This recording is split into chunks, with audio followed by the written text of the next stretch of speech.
Paz do Senhor, meus irmãos, aqui estamos mais uma vez para trazer uma palavra que vai de encontro às necessidades e também sirva de orientação para todos os nossos irmãos em Cristo que gostam de nos acompanhar aí nos nossos vídeos, nas nossas palestras. E, como sempre nós fazemos, se você puder se inscrever no canal, Pastor Walter Inácio, e também deixar lá se você gostou, não gostou, ou deixar o seu comentário sobre isto que nós vamos falar agora. Eu quero fazer a leitura de um texto, porque eu sempre falo isso aqui para os irmãos, tanto na igreja onde sirvo o Senhor como pastor, como também em alguns lugares onde tenho passado, tenho tido a oportunidade de falar do amor de Deus. Eu tive o privilégio, considero isso um grande privilégio, de me encontrar com Jesus Cristo no ano de 1969, quando ainda tinha apenas 11 anos de idade.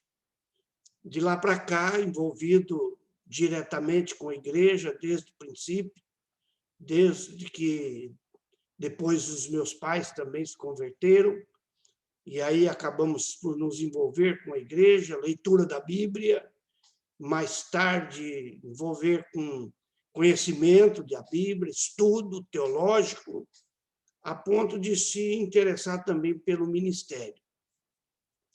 E toda a vida que a gente estudou a Bíblia, sempre aprendeu na nossa liderança, não só consultar, principalmente textos correlatos com aquele com o qual nós estamos estudando a Bíblia, mas também procurar outros comentaristas, versões, né? Quanto mais se aproximar do original, para que você possa entender a Bíblia. E a vida toda, a gente sempre pregou, eu mesmo preguei algumas vezes, sobre a história do Jardim do Éden, né? A tragédia do Jardim do Éden, como se fosse um caso único, né? E às vezes utiliza os fatos que ali aconteceram para certas justificativas. E esses dias atrás estava na igreja, o meu filho, o Walter Filho, ministrou uma palavra, e quando ele estava ministrando, uma passagem bíblica, um texto, me chamou a atenção. E eu fui procurar, porque me interessei e quis saber o que é que estava sendo falado, o que aquele texto quer dizer, e aí me interessei, como acredito que todos que gostam de estudar a Bíblia fazem essas coisas também, não deve ser diferente, e eu me interessei, e fui atrás.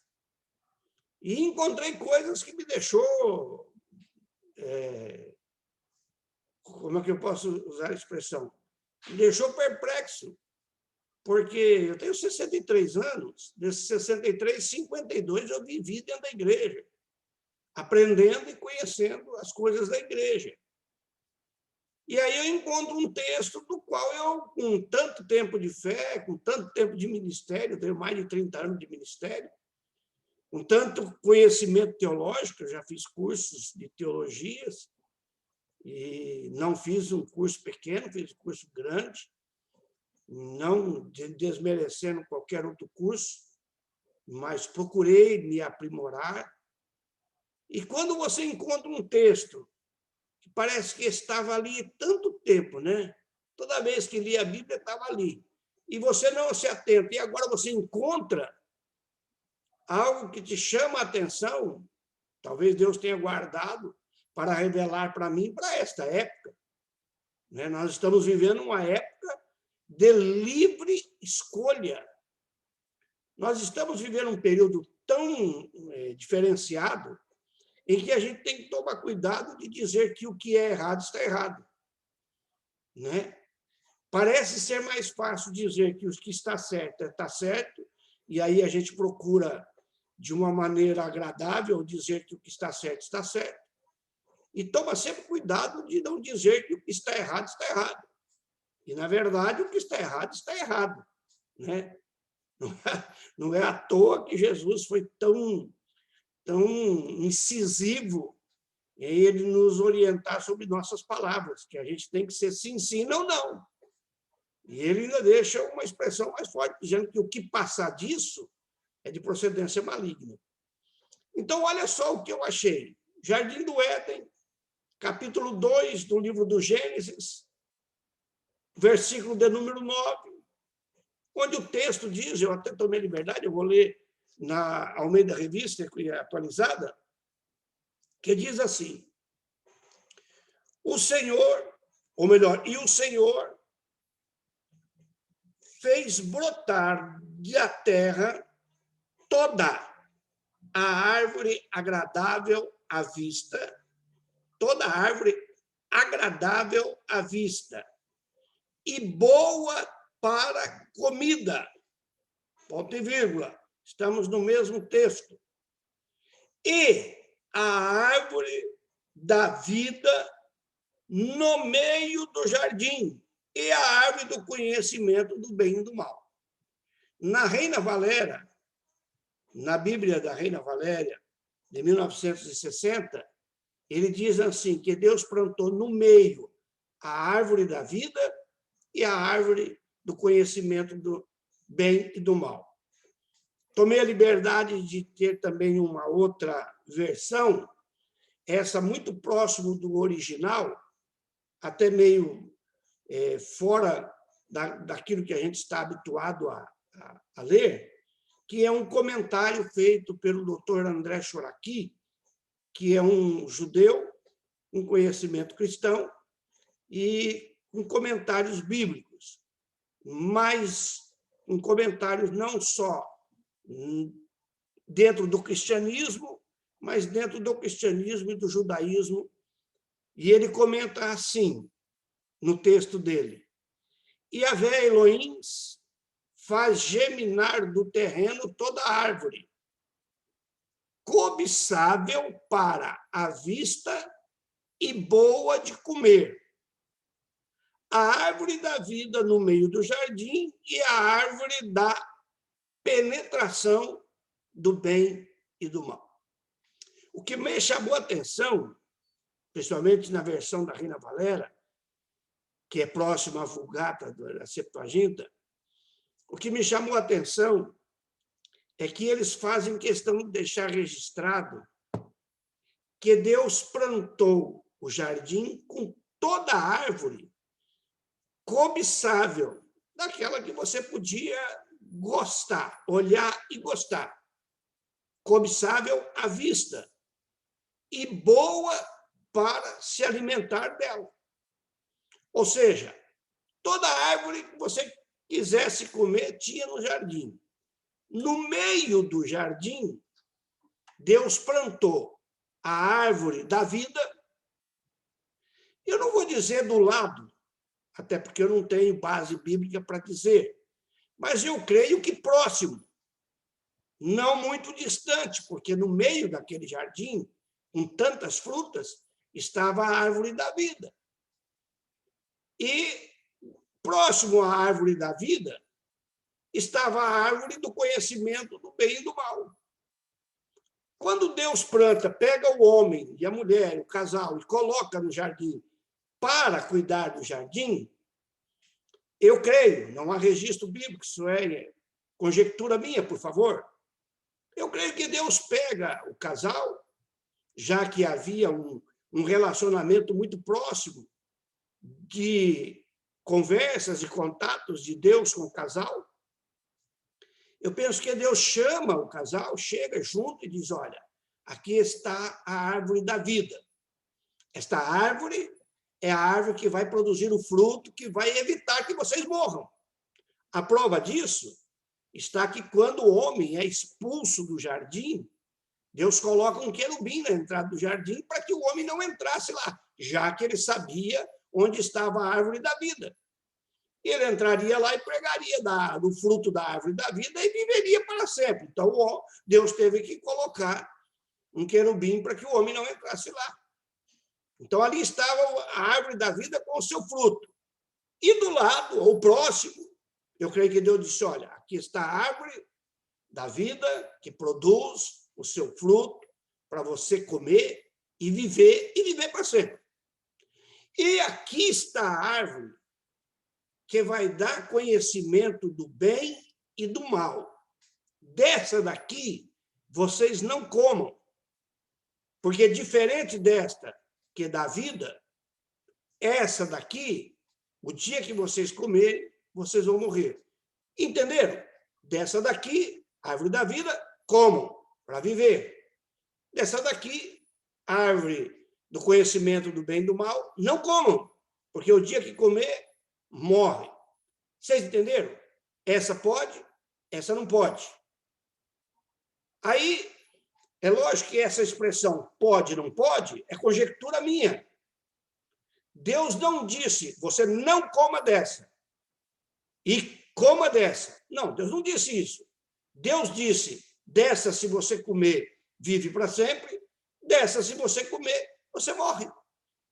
E eu penso, isso é mais uma vez, eu vou explicar, que é conjectura minha, eu penso que Deus falou, inspirou as costas e foi embora. Na nossa capacidade mental humana, Deus tinha mais o que fazer. E o homem, então, olhou para a mulher e disse, ó, dessa a gente come e vive, dessa a gente não come, porque se comer, morre. Estamos combinados? Estamos combinados. Então, as árvores que oferecia a vida e oferecia a morte estavam próximas. O que me leva a entender que o homem, para poder pegar da árvore da vida, via a árvore da morte. Então, a escolha não foi de uma só vez, ainda que quando você tem o relato bíblico, o registro bíblico, dá-se a entender que foi um dia aleatório que o homem apareceu lá, ou a mulher, segundo o texto, a mulher apareceu primeiro e viu a árvore, e a serpente falou... Não! Apesar de não haver registro de quanto tempo eles permaneceram dentro do jardim, não foram pouco tempo, não. Foram tempos em que dava oportunidade de, na virada do dia, Deus vir para conversar com eles. Então, durante todo o tempo em que Deus vinha para conversar com o homem, e eles começavam a bater papo, eles não precisavam, apesar da onisciência divina, eles não precisavam dizer para Deus, hoje nós comemos só da árvore que dá vida, viu? Nós não comemos da árvore da ciência do bem e do mal, nós não comemos. Por que eu falo isso? Porque o dia que eles comeram da árvore que dá conhecimento do bem e do mal, que depois viram que estava nu e viram que haviam cometido algo errado, que foram se esconder, e Deus vem e procura eles e pergunta onde eles estão, e eles dizem que estavam nu e por isso que havia se escondido. Aí Deus disse, por que vocês viram que estão nu? Vocês comeram da árvore que eu disse que não era para comer? Se naqueles momentos em que Deus vinha e conversava com eles e batia um papo, não precisava dizer, comemos da árvore que o Senhor disse que é para comer, e não comemos da árvore que o Senhor que disse que não é para comer. Deus já sabia. Essa escolha, que é maravilhosa ao critério divino, que extrapola todo e qualquer outro sentimento de liberdade entre o que é certo e o que é errado. Aquilo que Deus nos oferece e aquilo que Deus nos orienta. Eu acho interessante que toda a Bíblia ela é uma palavra orientadora, por isso que nós cremos na Bíblia. Porque não há uma imposição de Deus para o céu. Eu acho interessante, a prova disso é que quando o carcereiro de Filipos se desespera, pensando que Paulo, Silas e os demais tinham fugido, e Paulo diz, não precisa ter medo, que o carcereiro queria tirar a própria vida, ele disse, não precisa fazer isso, porque ninguém fugiu, todo mundo está aqui. Aí o carcereiro, então, pergunta, o que eu faço para ser salvo? E Paulo não diz nada a não ser: crê no Senhor Jesus e será salvo tu e a tua casa. Por isso Jesus diz: quem crer e for batizado será salvo. Quem não crer será condenado. É uma liberdade tão grande de escolha que nos aparece todos os dias quando levantamos pela manhã. Hoje levantei e tive a oportunidade de escolher.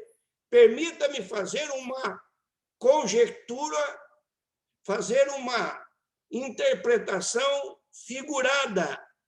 Hoje escolhi a árvore da vida. E estava exposto para mim tanto a da vida como a da morte. A escolha é só minha. Eu acho interessante como a oportunidade que Deus nos dá. O que tem para hoje? Para mim, na minha capacidade de se expressar, eu penso que Deus diz assim: o que você quer hoje? Tem aí a árvore da vida, além das outras árvores, né? Poderia entrar aqui nos critérios que Deus deixou para o homem, que são extraordinários, mas a escolha é sua. O que tem para hoje? Hoje tem a árvore da vida e tem a árvore da morte. A escolha é minha, o privilégio é meu. Então, quando Deus vem conversar comigo, e Deus vem, por mais que você não entenda isso, Deus vem conversar comigo, eu não preciso dizer: Senhor, olha, hoje eu escolhi não pecar, hoje eu escolhi fazer a sua vontade. Eu já tive a oportunidade de fazer essa escolha. Toda manhã ela está exposta para mim. Eu quero a árvore da vida ou quero a árvore da morte? É uma escolha minha. Eu tinha um amigo que dizia que para o céu vai quem quer. Só para o inferno, ele dizia, que a gente vai sem querer. E até hoje não achei ninguém que dissesse: eu quero ir para o inferno. A não ser alguns loucos que possam existir por aí, mas daí é uma questão de faculdade mental, não dá nem para discutir. Mas se você falar, a maioria quer ir para o céu, principalmente quem acredita em Deus e acredita na existência da eternidade. Quer ir para o céu. Agora, se eu quero ir para o céu, isso é uma escolha minha. Deus não interfere na minha escolha. É lógico que, para mim, ir para o céu é uma escolha minha com critérios para ir para o céu. Não é assim também. Eu quero ir e está feito. Não.